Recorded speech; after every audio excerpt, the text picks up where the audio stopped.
ഹരേ കൃഷ്ണ. നാരായണീയം ദശകം 13 ശ്ലോകം 10.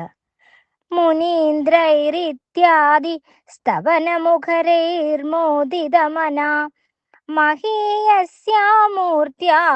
വിമലതരകീർത്യാ ച വിലസൻ സ്വദിക്ഷ്ണ്യം സംപ്രാപ്ത സുഖരസവിഹാരീ മധുരിപോ നിരുന്ധ്യാരോഗം മേ സകലമഭിവാതാലയപതേ.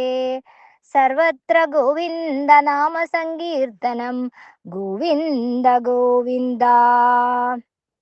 അല്ലയോ മധുവൈരിയായ ഗുരുവായൂരപ്പ, ഈ വിധത്തിലുള്ള സ്തുതികളെ ഉദ്ഘോഷിക്കുന്ന മഹർഷി വര്യന്മാരാൽ സന്തോഷിക്കപ്പെട്ട മനസ്സോടുകൂടിയവനും വളരെ വലിയ ശരീരം കൊണ്ടും അത്യധികം നിർമ്മലമായ യശസ് കൊണ്ടും പ്രശോഭിക്കുന്നവനും സ്വന്തം ആവാസസ്ഥാനമായ വൈകുണ്ഠത്തെ പ്രാപിച്ചിട്ട് സുഖം അനുഭവിച്ചുകൊണ്ട് ക്രീഡിക്കുന്നവനുമായ അങ്ങ് എൻ്റെ സകല രോഗങ്ങളും നശിപ്പിക്കണമേ.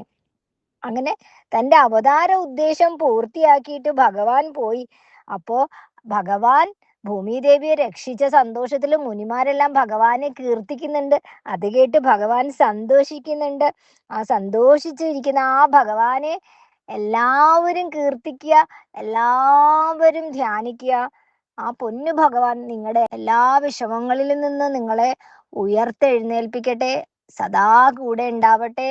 ഈ ദശകവും ആ പൊന്നു ഭഗവാന്റെ വരാഹരൂപിയായ ആ പൊന്നു ഭഗവാന്റെ തൃപ്പാദത്തിൽ സമർപ്പിക്കുന്നു. ഹരേ കൃഷ്ണ. സർവം കൃഷ്ണാർപ്പണമസ്തു.